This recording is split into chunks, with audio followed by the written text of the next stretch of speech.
So, one of the reasons that I chose this particular topic is that many of our members, and obviously most of us on here are members of service. There are some people that are interested in that topic, but there's a lot of confusion and contradiction about, exactly what public information is and how they relate to our traditions. So, one of the things we could actually talk about this topic all day long, but I am going to limit it to these three traditions. And during the question and answer segment, if people have comments or experience, please jump in. But I'm going to restrict it to tradition 11, attraction and promotion and personal anonymity. Tradition 10, no outside issues.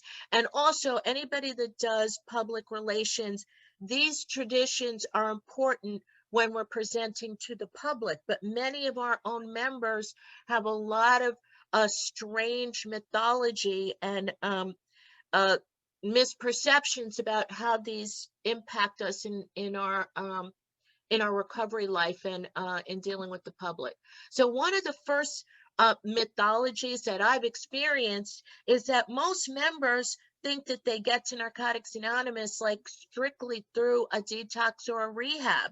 So I guess that their limited understanding of communication with the public is most of them are like, well, we can't do that because if we put up a billboard or if we do something like that, then that's promotion, that's advertising. Like, that's the first thing that someone will jump up and say in our fellowship.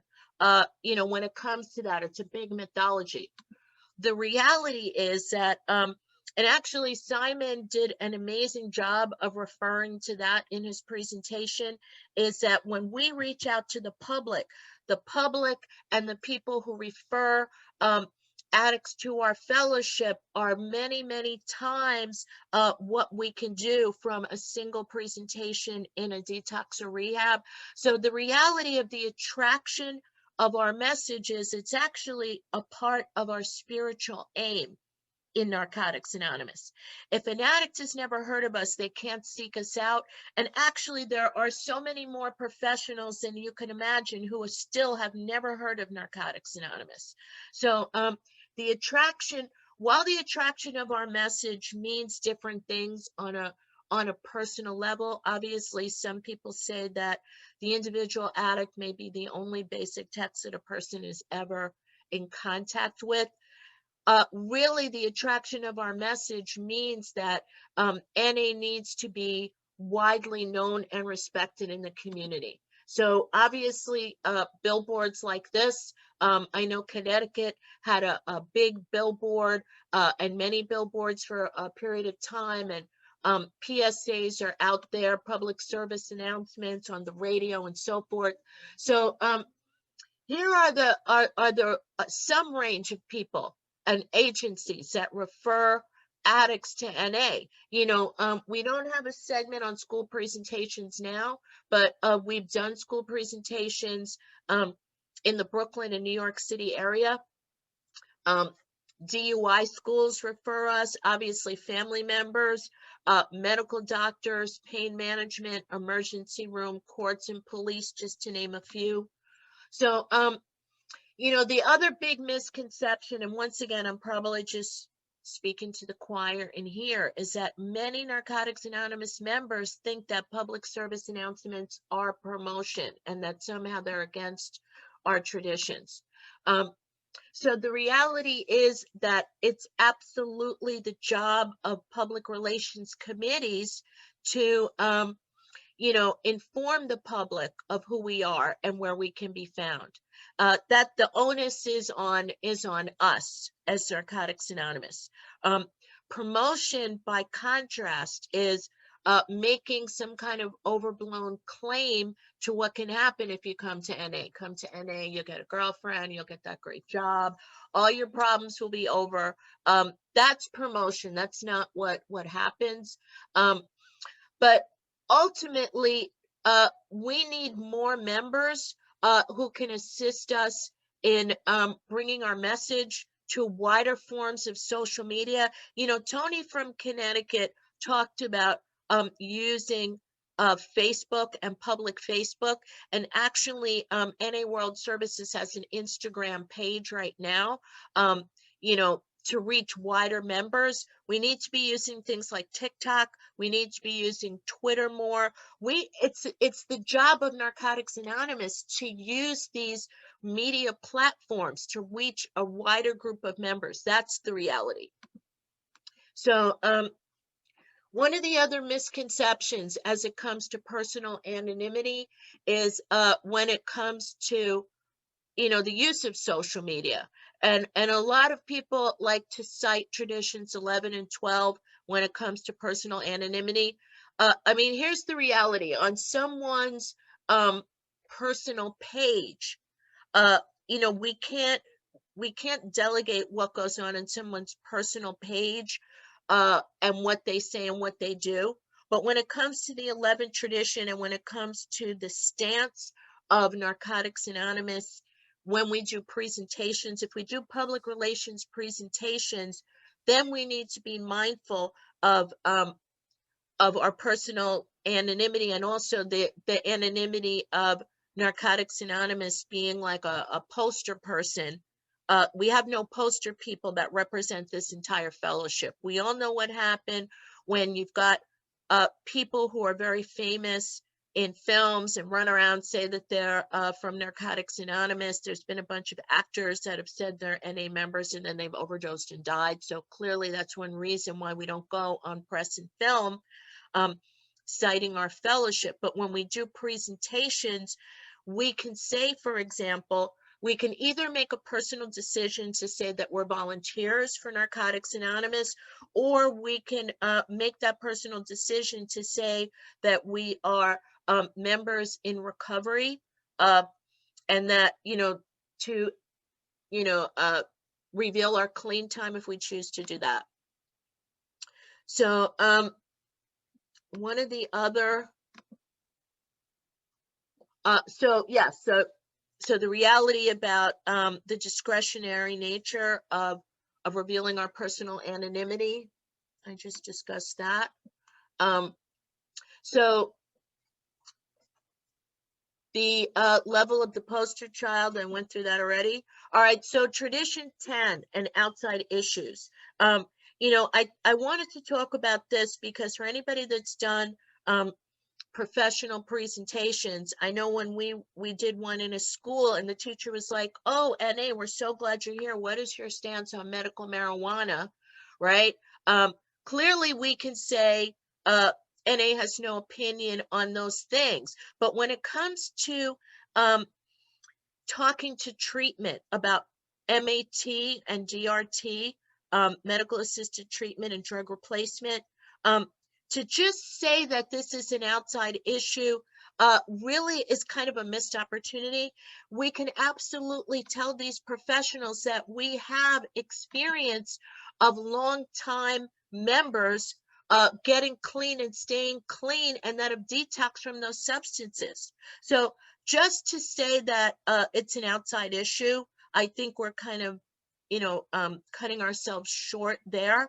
Our stance really goes way beyond that, in the sense of saying that we have experience with members who have detoxed from those substances. We have experience with members who have mental illness, who are absolutely longtime clean members. So I wanted to just quickly make that distinction, and I only have a couple more slides left. So there's also a lot of misconceptions around tradition 6 and what that means with endorsement, right? You know, the thing about endorsement really has to do with calling places like a treatment center, an NA treatment center.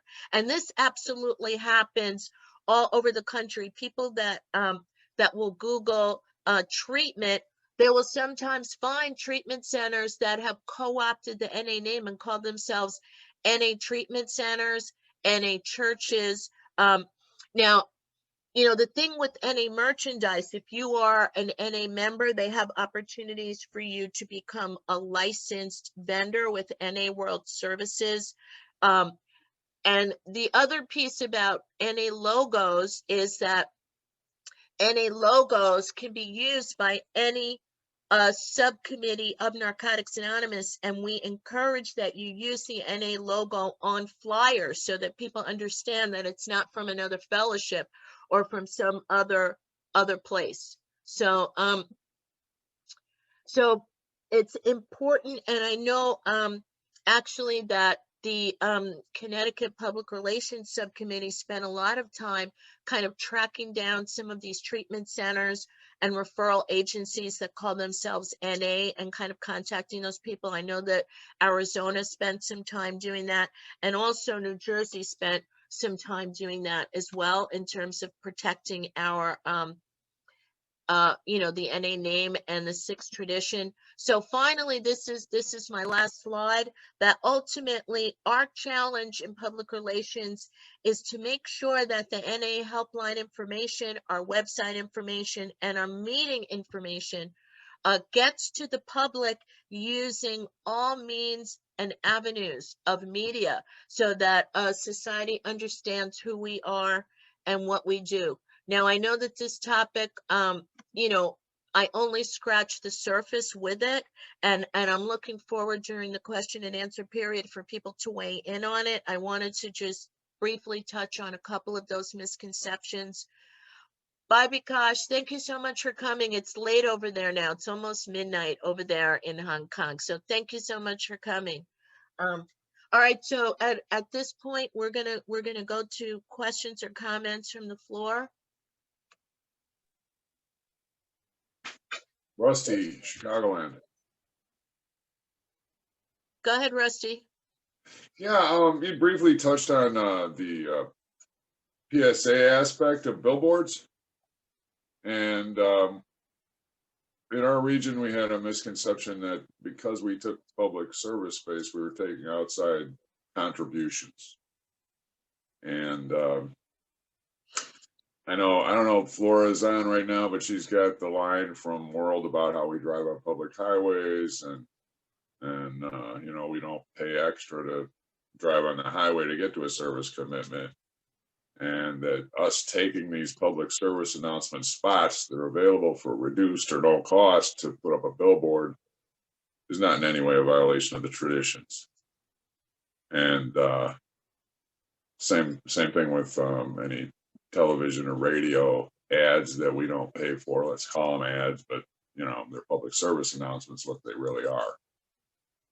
So just wanted to put that out there that these avenues are available and we should use them because they're there specifically for people like us to use. Thank you so much, Rusty. Tony?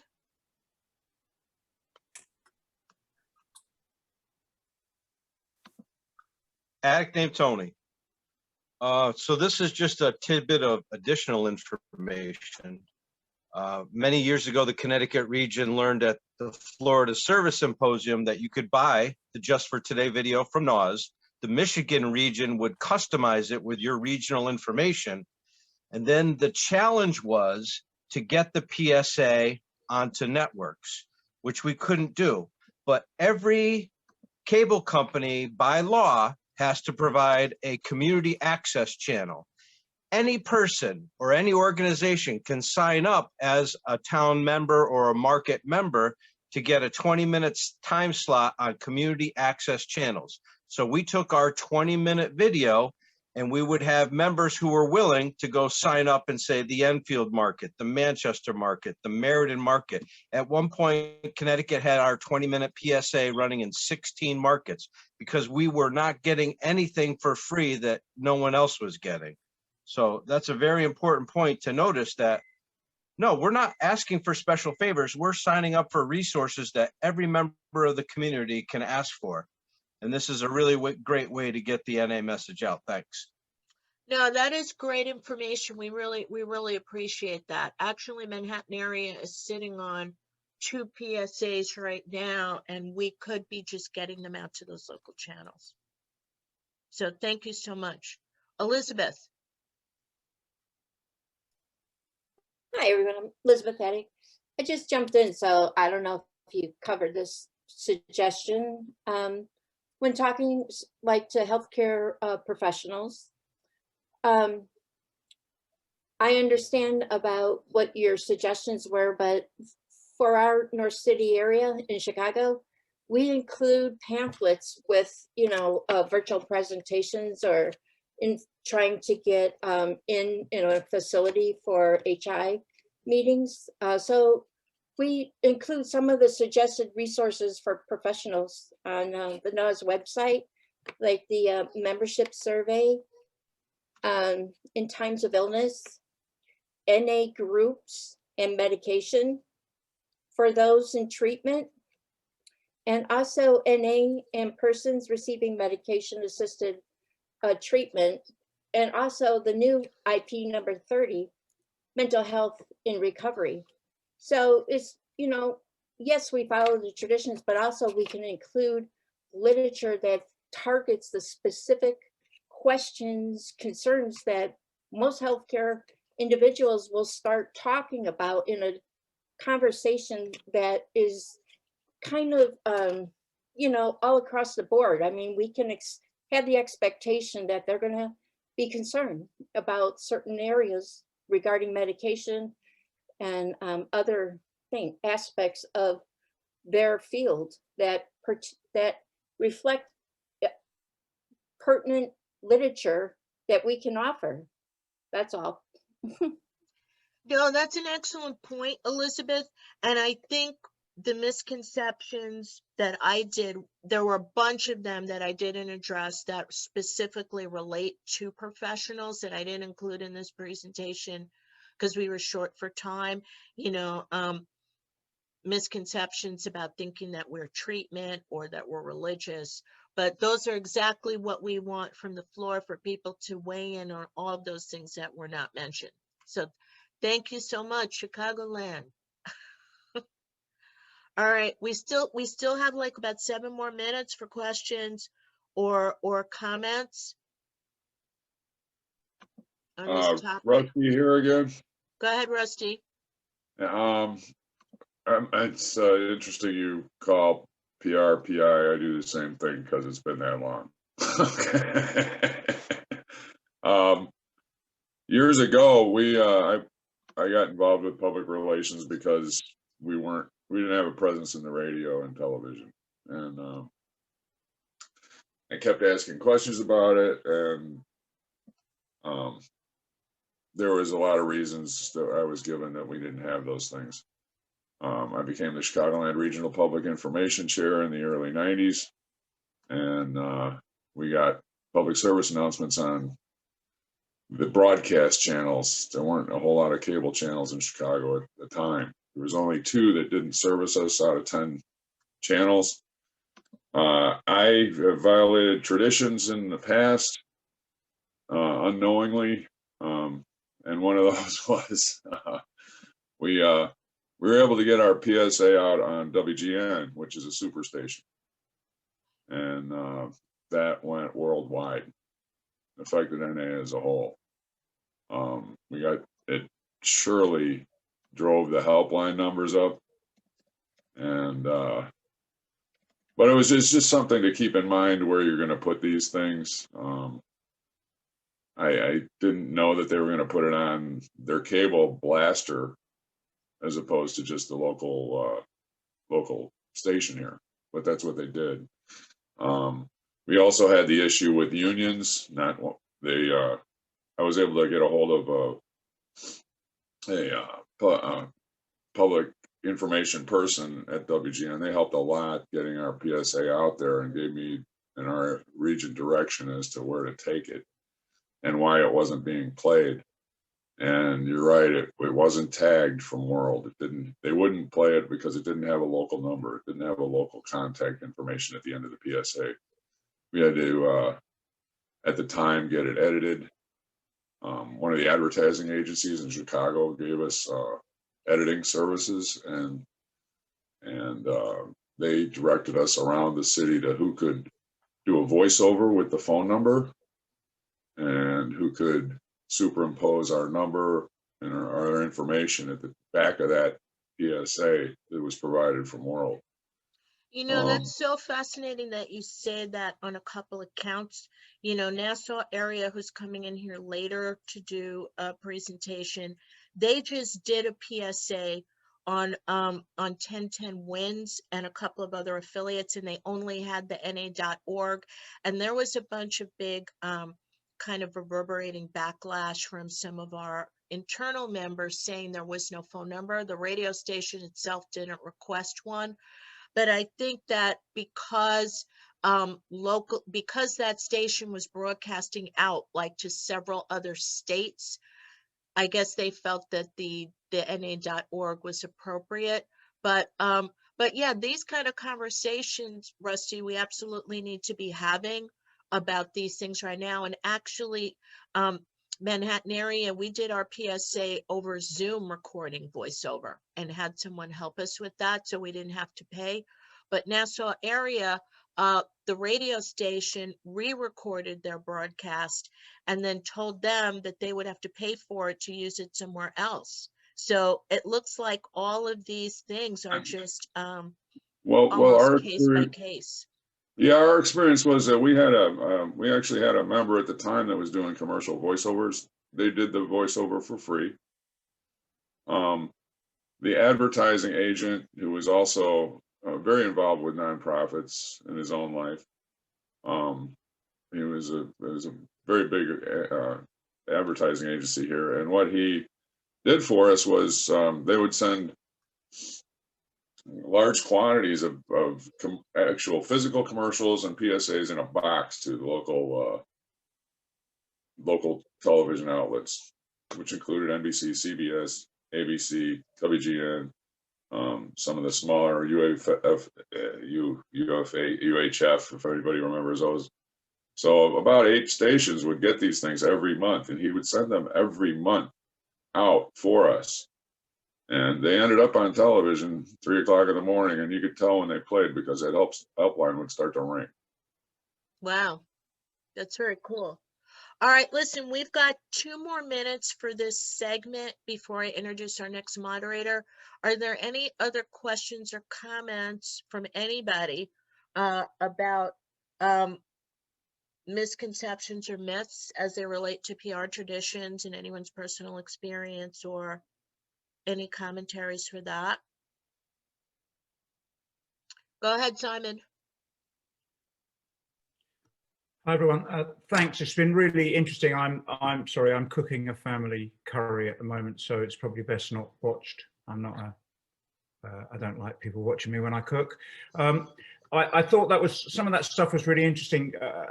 We had similar experiences around the press and media, and the kind of misconceptions about what you can and can't do.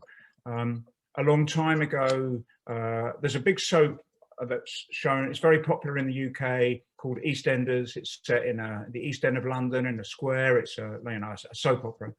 And there was a member of NA who happened to be a set dresser on the show. And in the show then, there was a doctor, Dr. Legg. And this NA member put an NA poster, a helpline poster behind him on the notice board for an episode, and our phone line burned out. It fell down because we got so many calls from it. And it, obviously that's great, but there's good learning in that. And the learning in that is prepare, It's a great idea. It was a really imaginative thing to do. But again, we are kind of making an implied promise and then not being able to fulfill it. And I think that's a really important piece of learning, that we have some structure and infrastructure ready before we put ourselves in front of others. And we're ready for the kind of the things that are going to happen. Yeah, I've been really enjoying this. My camera's off, but I am listening. Thank you. Well, you know what? We love you so much, Simon. Thank you so much for that. Unfortunately, we have not gotten any type of overflow ever in New York from calls, but we'll be ready. All right, we're going to take one more question before we go to the next segment. Robert, why? Good afternoon, family. My name is Robin. I'm an addict. My question is because it's been a minute since I've done public relations, public information, but what effectiveness has the fellowship taken in order to be more creative in making public information more attractive in the fellowship. We can understand, and I'm listening to a lot of various creativity in reference to getting us out there, but I'm talking about the inside job of the fellowship to make public information stronger and more effective. Well, you know what? I'll just tell you what I've done personally, and I need to do more of it. I've systematically gone in my local area to the recovery meetings, and I've taken my personal sharing time to just talk specifically about public information through my whole share. Actually, that's how a couple of the people on my committee got to the committee, because I went to their meetings. I'm going to probably do a whole other round again after this event, because then I have a lot to talk about during my share. So, you know, listen, most of us on here are service, PR, PI enthusiasts. But, you know, we are going to be making some training videos from this event, audio videos, to let people know and kind of play those. But ultimately, it's people find out about it because we take our personal shares to talk about it and talk about, like, you know, how exciting it is. So, Jamie? Yeah, I just want to say real quick, Jamie Attic, that, you know, one of the things about, you know, people are putting a lot of stuff in there about Instagram, and Wilvina mentioned TikTok. And one of the things that Wilvina has done is she's trying to get people to do some, you know, we don't have to show our faces to do a TikTok video. You know, we can put stuff over our faces and things like that. There's all sorts of interesting imaging we can do. But it would be really great if, you know, and that's a great way of, sorry, Wilvina, I just accidentally muted you because I was letting somebody in. But it's a really great way of trying to get people involved to get the word out. You know, we're not just doing the TikTok and the Instagram and everything else to let other people know. We're doing all that stuff to try to get some of the younger people to get involved in some of that as well. So, but I can tell you that just from knowing Wilvina, being in a meeting with her for 5 minutes, she's going to talk about PR. So thanks.